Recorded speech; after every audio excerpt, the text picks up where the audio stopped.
Welcome, everyone, and good morning to this morning's service of the Winchester Unitarian Society, a caring community devoted to spiritual growth, social transformation, and environmental responsibility.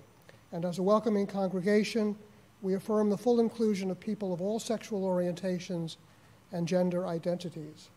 As Unitarian Universalists, our faith does not require us to believe in any particular tenet or creed, and among us we believe many different things.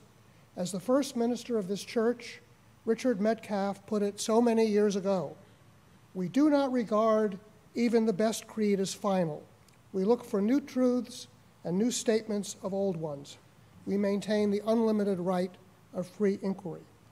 But while our faith does not impose any particular theology or belief, we recognize joyfully that it does call on us to do certain things. Among them, we recognize and affirm the inherent worth and dignity of every person, and in that spirit, we greet with joy and fellowship all who are gathering with us this morning, both in person and via live streaming.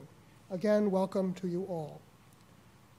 Before our service begins, and this is one of our summer services, as you all know, led this morning by Nancy Schrock. It's on a very important topic, a very interesting topic. We're looking forward to it. But before we get into the service, let me ask you to turn your attention to a few announcements. First, after the service, we will gather on the terrace for refreshments, and then at noon, there will be a discussion of today's service, again with our lay leader, Nancy Schrock, in the parlor. The discussion will be conducted both in person and via Zoom.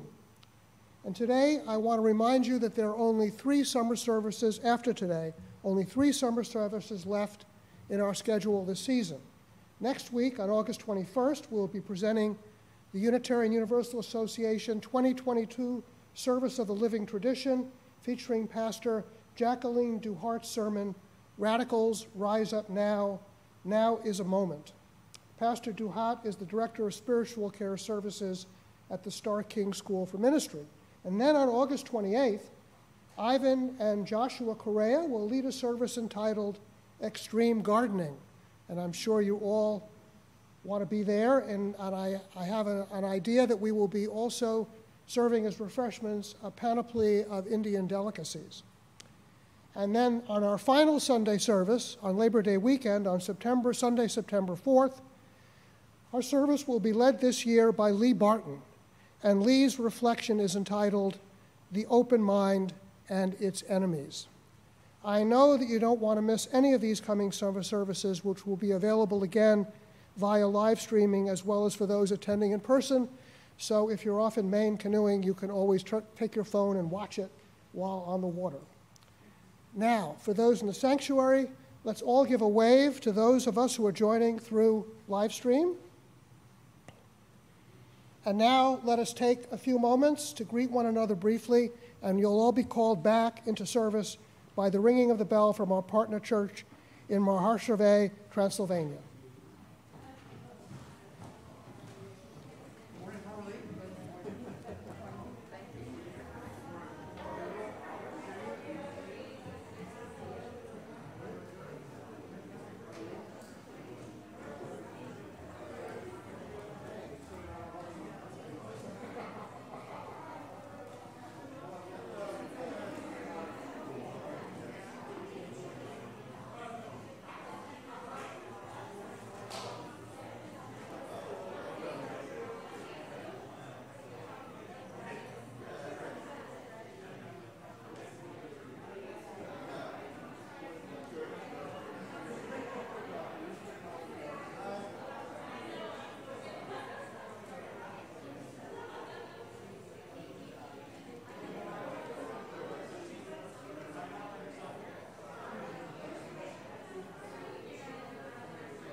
Thank you for welcoming me to the pulpit.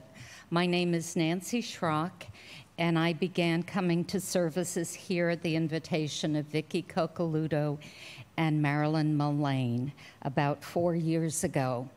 Sadly, COVID arrived shortly afterwards, so I've not met many of you face to face, though I do see many friends out in the audience. I have lived in Winchester for 40 years, and most of those years I've been involved with preserving the history of the town in its archives and historical society. More recently, we have turned our attention to making documents, especially photographs, accessible. Today, I would like to share what we have learned about the Black community in Winchester, 1880 to 1970. When I talked about my topic with Heather, she gave me a copy of Waking Up White by Debbie Irving. I was surprised to learn that the author was from Winchester, where she said, quote, "Everyone everywhere was white." Today, I'd like to examine that view of Winchester and share a less well-known history of the town.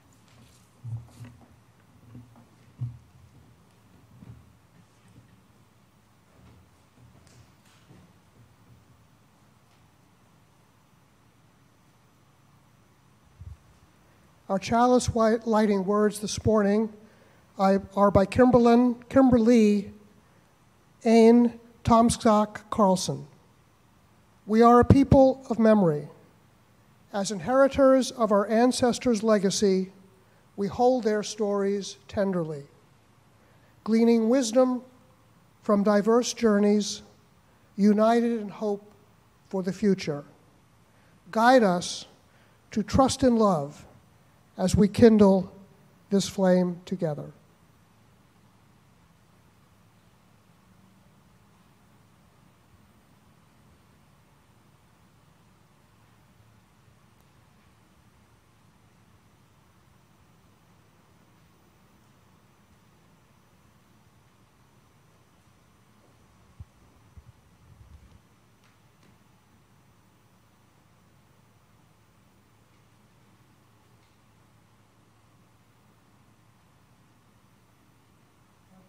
Seems a little bit, how can I put it, recalcitrant. We'll try it again.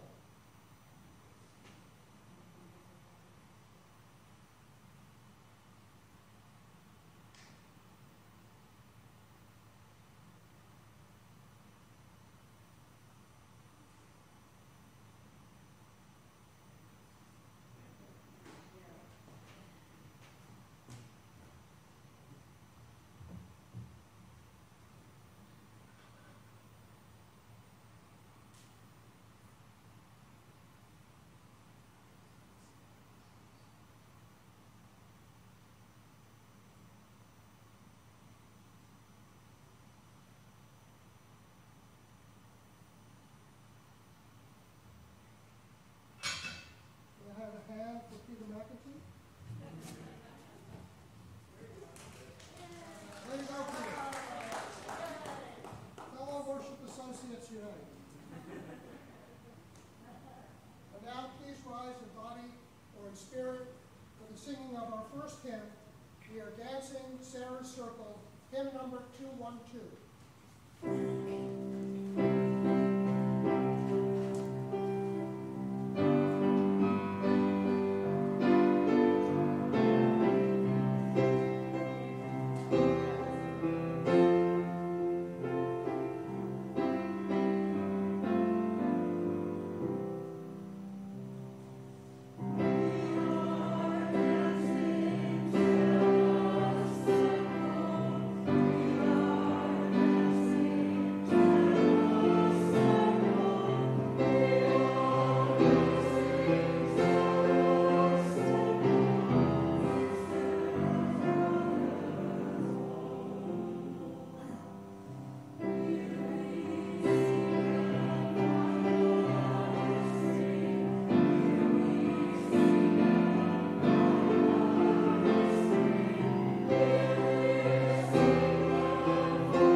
Our first reading is a poem by Terry Carter, Medford Poet Laureate.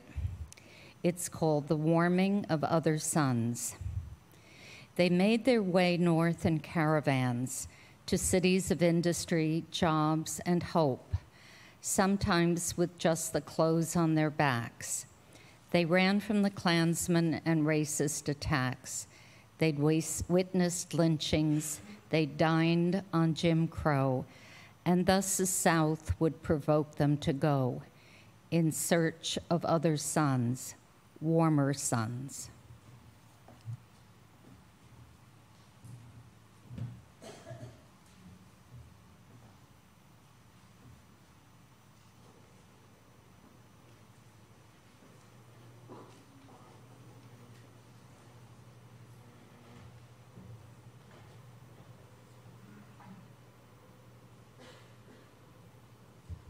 We now come to the part of our service where those in attendance are invited to come forward if they have a joy or sorrow to share with the congregation, to identify themselves, speak their joy or sorrow, and then light a candle. And I remind everyone who does come up that this service is being streamed and, of course, will be archived, so anything you do say will be available on the internet to a much wider audience than the people here. Would anybody like to come forward and light a candle?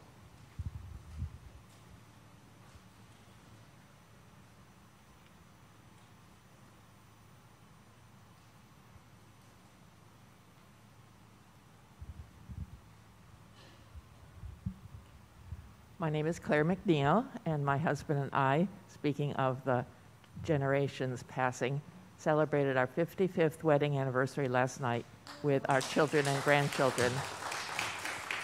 Very simple gathering for cake and conversation and sharing some of our wedding photos.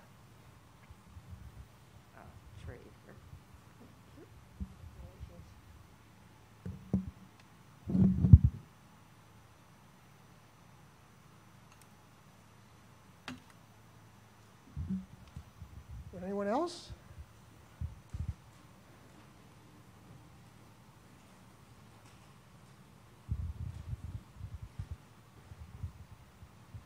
Thank you. I'm Sandy Thompson, and I'd like to light a candle in appreciation for this wonderful service today and for this history that we're about to learn.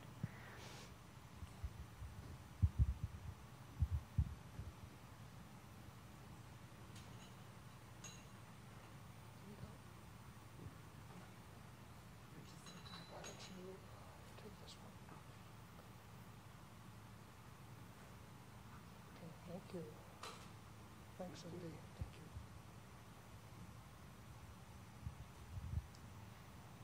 Good morning. I'm Kathy Richardson. On Friday morning, I received a text from my sister that said, "We are in the amphitheater waiting to hear Salman Rushdie speak when a man rushed the stage and attacked him." This is an attack not just on a man, but on freedom of expression. I'd like to light a candle for his healing and for the healing of all that is ailing our country and our world.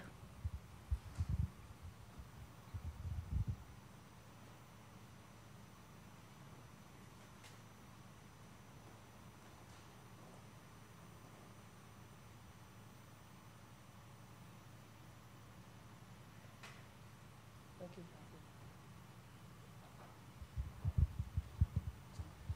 Raymond Duris. We have a neighbor who was out trying to pick up some nice flowers or sweets for his wife's birthday, and met another car going the wrong way, or maybe he was going the wrong way. It was such an accident that he couldn't remember what happened. Anyway, he's in much pain. He's stitched together, or metal riveted together, I guess is what they do nowadays, and in much pain, but he's a survivor, and I'd like to light a candle for him, even though he would not himself do the same.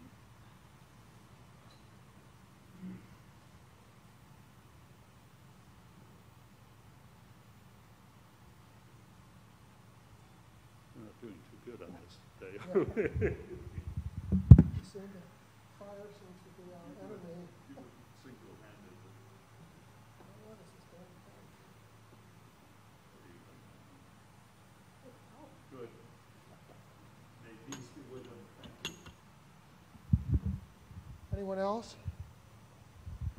I would personally like to second what Kathy Richardson said. In fact, I was standing right here when the fatwa was issued against him, and I came up. At that time, Joys and Sorrows were part of our regular Sunday service, and I came up and expressed my distress when that fatwa was issued because of his book Satanic Verses at the attack on freedom of speech and freedom of expression and freedom of thought.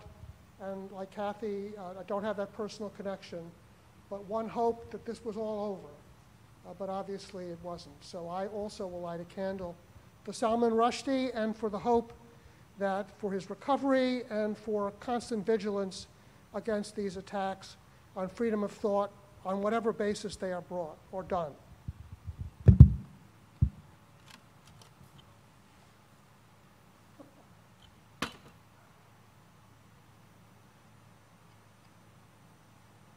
We're having a hard time here, folks. Oh, here we go. Here's a small one.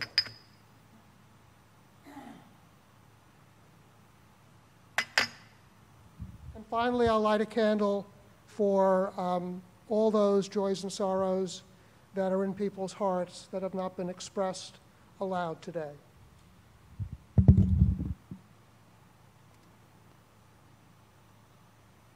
If I can find a small one.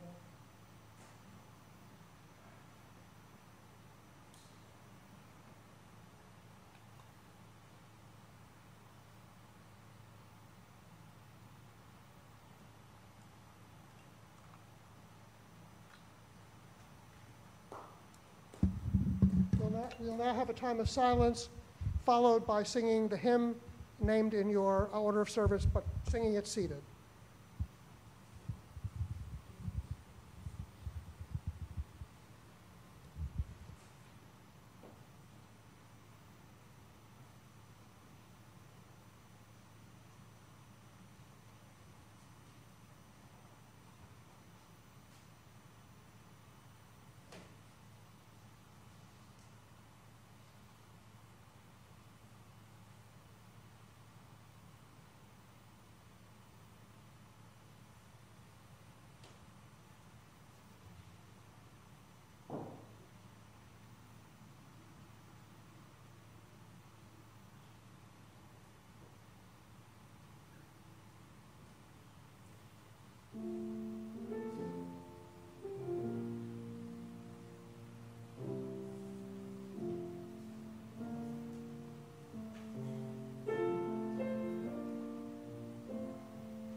The second reading is from a different kind of source. It's the Winchester Star, but it's related to the poem we just read and the reflections I'm about to give.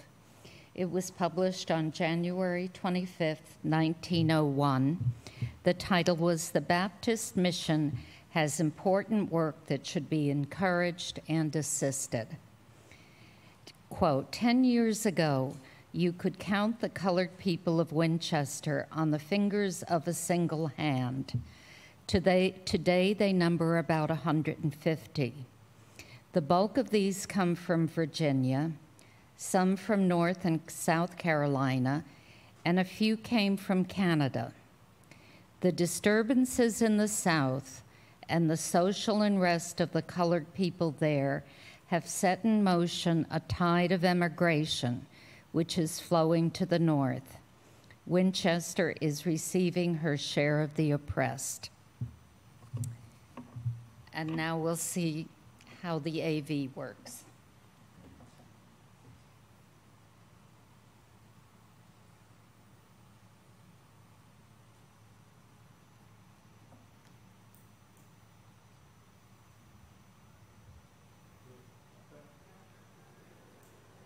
This one here? Oh, it's on. Okay, well then over to Hannah. Thank you. I would like to pick up the quote from the Winchester Star and ask the question, who were the new black citizens of Winchester in 1901? Where were they from? Why did they choose Winchester? And what was their life like here? To recover this history, I needed to search a range of sources: newspapers like the Star, census records, old photographs, maps and documents in the town archives, and the wonderful writings of our town archivist and historian, Ellen Knight. Sometimes, next slide, sometimes the evidence is lying in plain sight. Perhaps like me, you've been intrigued by the building on 12 Cross Street. When I saw a for sale sign in front, I knocked and met the owner, Robert Garante. Robert told me that it had been the New Hope Baptist Church when he bought it in 1980. He invited me inside where he had painstakingly restored the building, retaining the stage area and open floor plan so that I had a sense of the original church. For many years, he had sponsored informal jazz concerts, which seemed fitting for a building that had always valued music. I also learned that the building was among the oldest in Winchester and was first built as one of 5 elementary schools constructed after the incorporation of the town in 1851. But New Hope was more than the building. It was a center for the black community. Robert had gotten to know some of its members, and through him I met the granddaughters of William Smith, the longest-serving minister. Let me introduce them. From left to right, they are Dorothy Elizabeth Griffith Tucker, Winston Morris, and Linda Baker Berry. The most important source of history often lies with the people themselves in interviews and oral histories. I am grateful that these gracious women shared their memories. I also spoke with longtime resident Douglas Cromwell, who provided additional details. So who were Winchester's first black residents? The 1860 to 80 census showed 5 to 10 people who worked temporarily as laborers and domestics, all born in Massachusetts or neighboring states. They did not stay long and did not appear in later census reports. By the 1900 census, however, the number had jumped to 150, the result of emigration from the South, with a few coming from Nova Scotia and New Brunswick. They made Winchester their home, worked in its factories and houses, bought homes, and found an identity in their church. The Winchester arrivals reflected these broader patterns seen on the map and came from the state shown along the east on the yellow route northward. 10 families, including some of the early founders of the New Hope Church, came from Halifax County in southern Virginia, colored red in this map. Genealogical research identified Birch Creek, Pittsylvania, Halifax, and Bannister as their origins. Linda Berry recalled her family coming from Finneywood, which was the name of an extensive plantation in Mecklenburg County near Halifax. It was one of several complexes where enslaved Africans labored as the property of white owners. After the end of the Civil War, many continued to work the fields as sharecroppers or tenant farmers growing tobacco, the cash crop of that fertile area. Forbidden to go to school before 1865, they could now learn to read, but schooling for their children ended at 6th grade. The period known as Reconstruction ended in 1877 when Union troops withdrew from the South, leaving former Confederates to impose Jim Crow laws that led to segregation. In response, blacks moved north in what became known as the Great Migration. But why did they choose Winchester? I asked Linda Berry why her family came to Woburn. I think that there was an underground railroad station in Woburn. I think that part of the family came up during the Civil War or before. People typically chose places where they had connections, and Woburn was definitely part of the Underground Railroad. Once here, they looked for jobs, and Winchester offered employment. We think of Winchester as a residential and community, but in fact it had industry from its beginnings because of the water power of the Aberjona. Like Woburn, there were mills and tanneries. At the turn of the century, Winchester, north of the center, looked more like Lowell or Lawrence than the town we recognize today. The Beggs and Cobb's tannery dominated the corner of Swanton and Main Streets. When it burned in 1969, the area was zoned residential and replaced by the Parkview apartments. The McKay Fastener Company, later the Puffer Soda Fountain Factory, occupied 15 acres on the property, now the site of the transfer station. John Maxwell's Eagle Tannery on Cross Street became the Witten Gelatin Factory in 1902. Woburn's tanneries and gelatin factories also offered employment in walking distance from North Winchester. This is what the Witten factory really looked like across the Aberjona.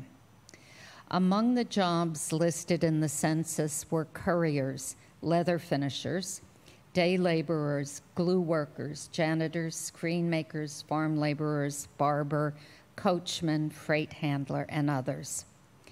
Domestic jobs were also available.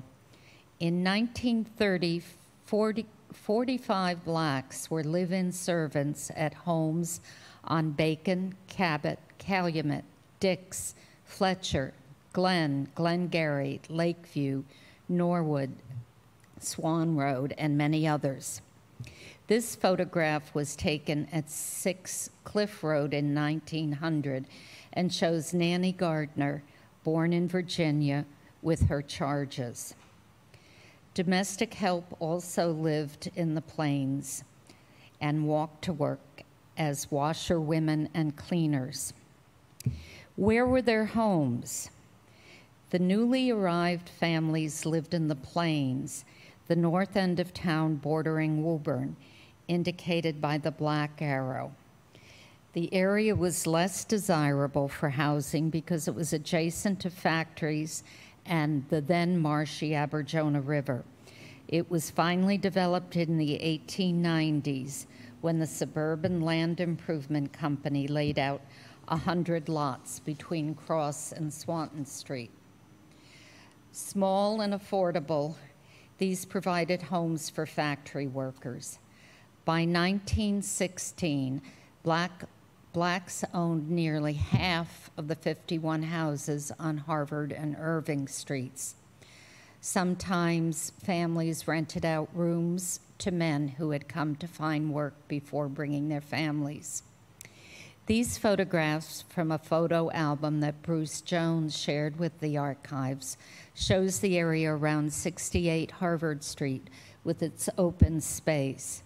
I particularly like this picture of Spencer Jones with his family from 1910. 30 years later, cars had replaced the horses, but the area still had an open, almost rural feel. This is 7 Harvard Street today. It was owned by Reverend Smith and served as the de facto New Hope Rectory for 30 years. The need for a church was felt immediately. In 1893, Oliver Barksdale, formerly a deacon in White Oaks Church in Bannister, brought together fellow Baptists in his home.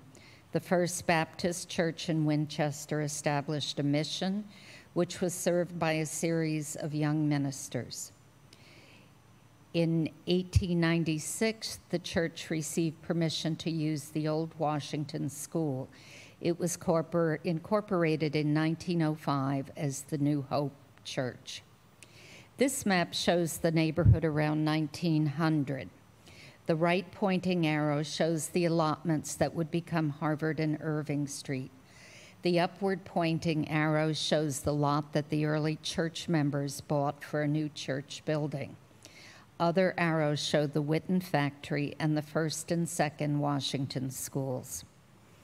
William H. Smith became minister in 1907 and guided the congregation for 30 years. He was born in Halifax County in 1870 and grew up on a farm with little opportunity for schooling. In his early 20s, he came north to Woburn and found employment in the leather tannery. He became affiliated with St. John's Baptist Church in Woburn and began his education for the ministry through mentorship and courses at Andover Newton Theological Seminary. In 1922, he negotiated with the town to swap that small parcel of land owned on Washington Street for the old school building. The town wanted the lot for Leonard Field. The church hired Stoneham architect Elmer Chapman to design a church using the original school building. This is one of the original blueprints submitted to the state. The building was raised up on a new foundation so that there were high ceilings for a downstairs meeting area and kitchen. The Methodist Church was building a new church at the same time and gave New Hope its windows and pews, as is seen in this view of the interior. Dorothy, Elizabeth, Winston, Linda, and Doug shared their memories of church life. Dorothy Elizabeth noted, "We had both morning and evening services, so I had to take a nap because I had to go to both services, which I didn't like very much. Sunday school was after the regular service, and then we would come back for BYO, Baptist Youth Fellowship, where we teenagers debated like mad." Winston was a generation later. When I attended the church, the Baptist population had dwindled, so we didn't have a big service at all, but there was Sunday school held downstairs. I took piano and violin lessons, so when we no longer had a church pianist, I played the piano during the church service. Linda noted, the church had a full basement that was used for all various activities. If there was a wedding upstairs, there was a reception downstairs. Dorothy Elizabeth added, well, I know my father cooked a lot of pancakes.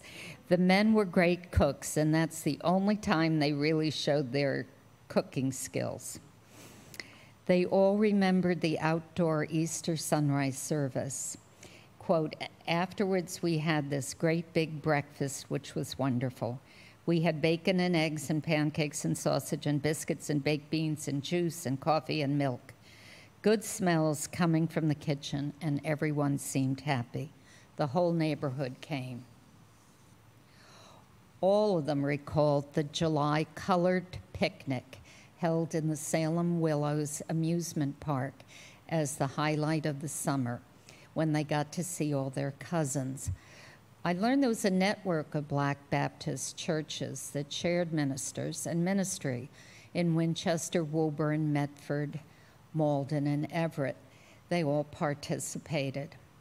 It was a continuation of Negro Election Day celebration begun in 1714 in Salem, and it's now continued as the Black Picnic, again in July.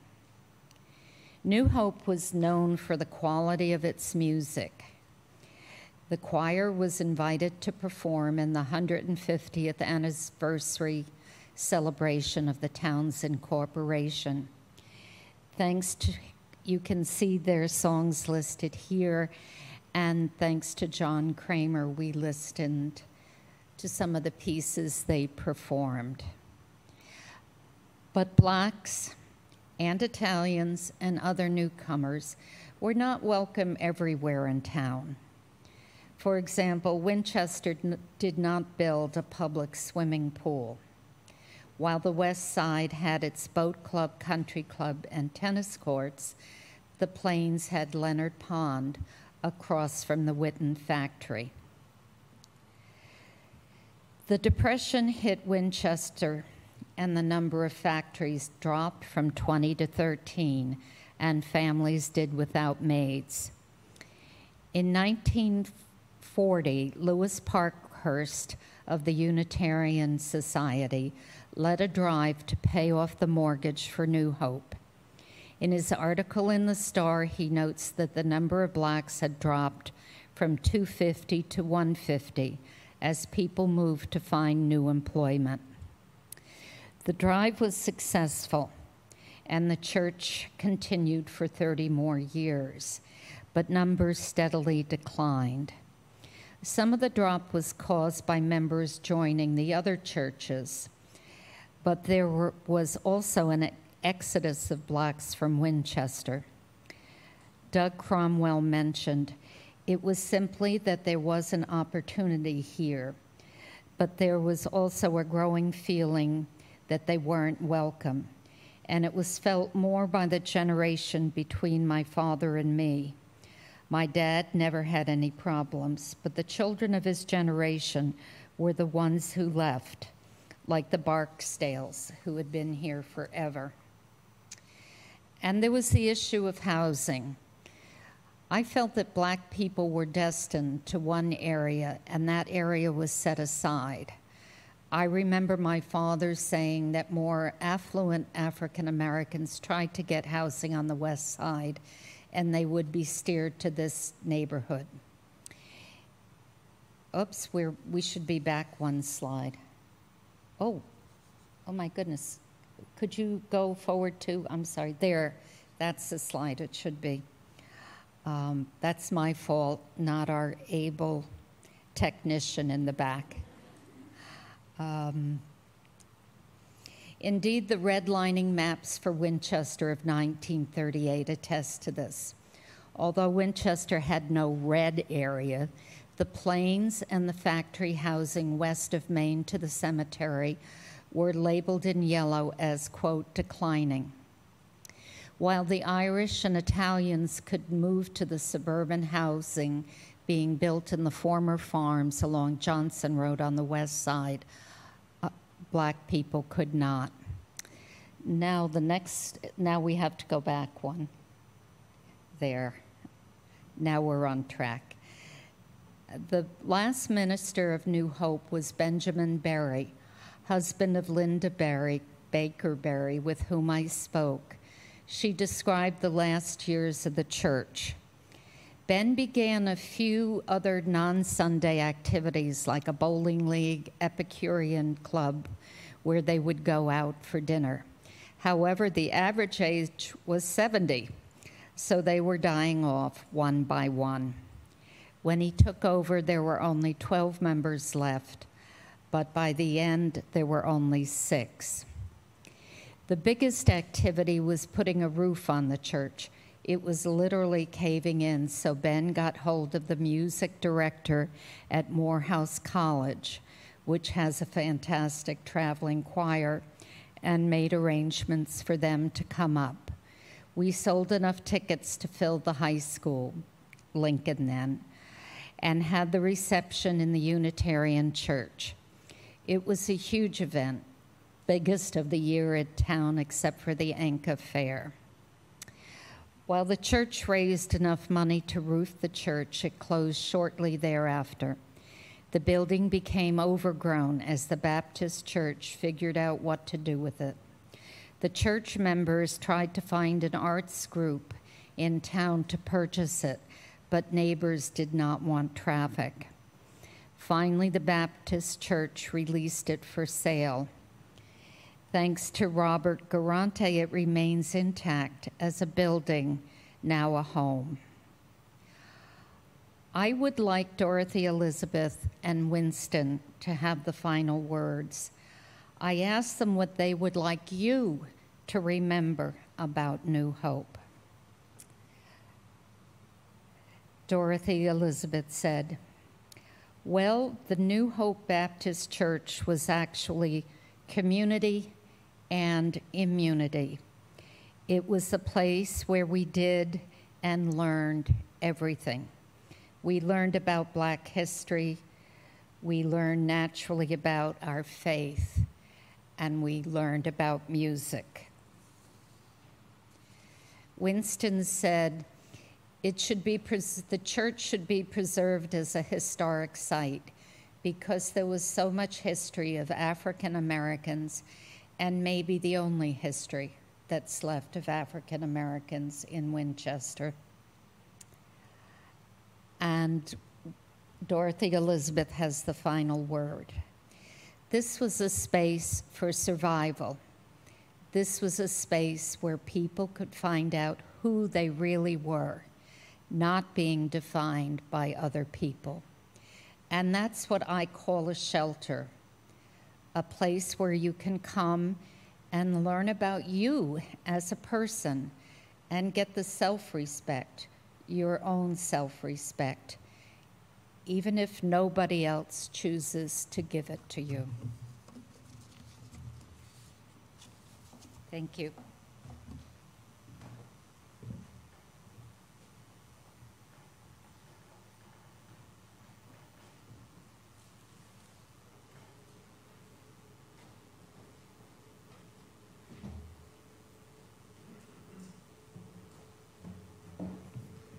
Thank you, Nancy.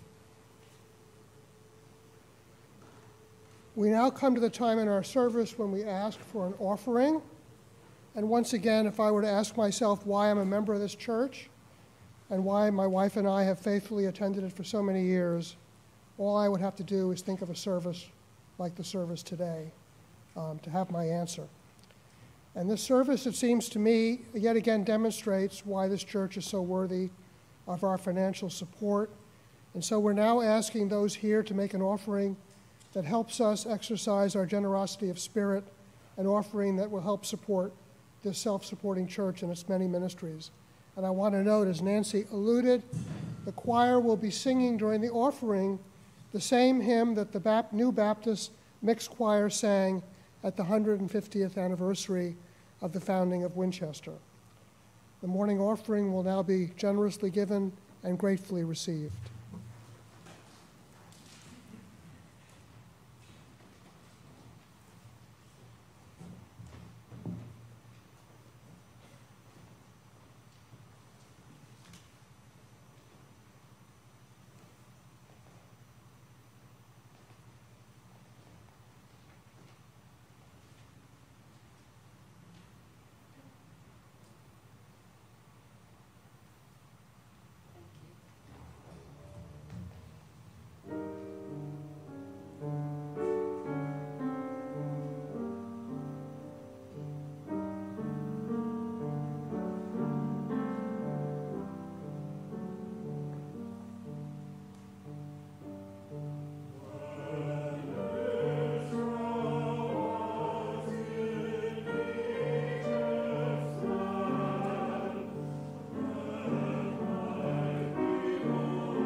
Those who wish to do so are invited to join me in reciting in unison the affirmation in your order of service. We gather not for ourselves alone, but to use our common power to build the beloved community within and beyond these walls. We create and reaffirm this covenant this day to make justice flourish, to practice compassion amidst difference, and to embody transformative love. And now please rise in body or in spirit for our closing hymn, number 148, Let Freedom Span Both East and West.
Our benediction this morning is written by Terry Carter, the Medford Poet Laureate.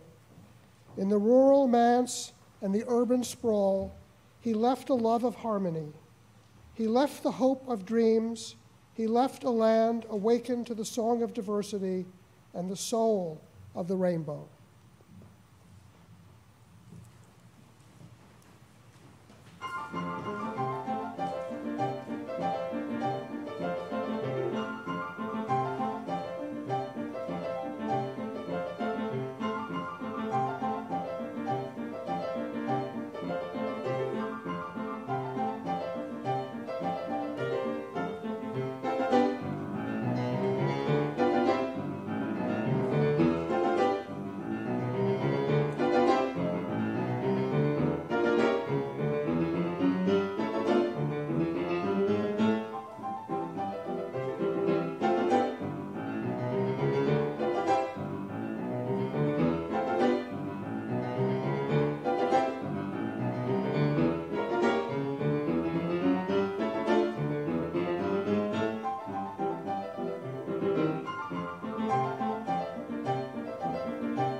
Please join me in reciting the words for extinguishing our chalice, which are in your order of service. We extinguish this flame, but not the light of truth, the warmth of community, or the fire of commitment. These we carry in our hearts until we are together again. Our service is ended. Our life of service continues. We will have some refreshments on the terrace, and then after that, those who wish to stay for a discussion, we will be gathering in the parlor at noon. Thank you all.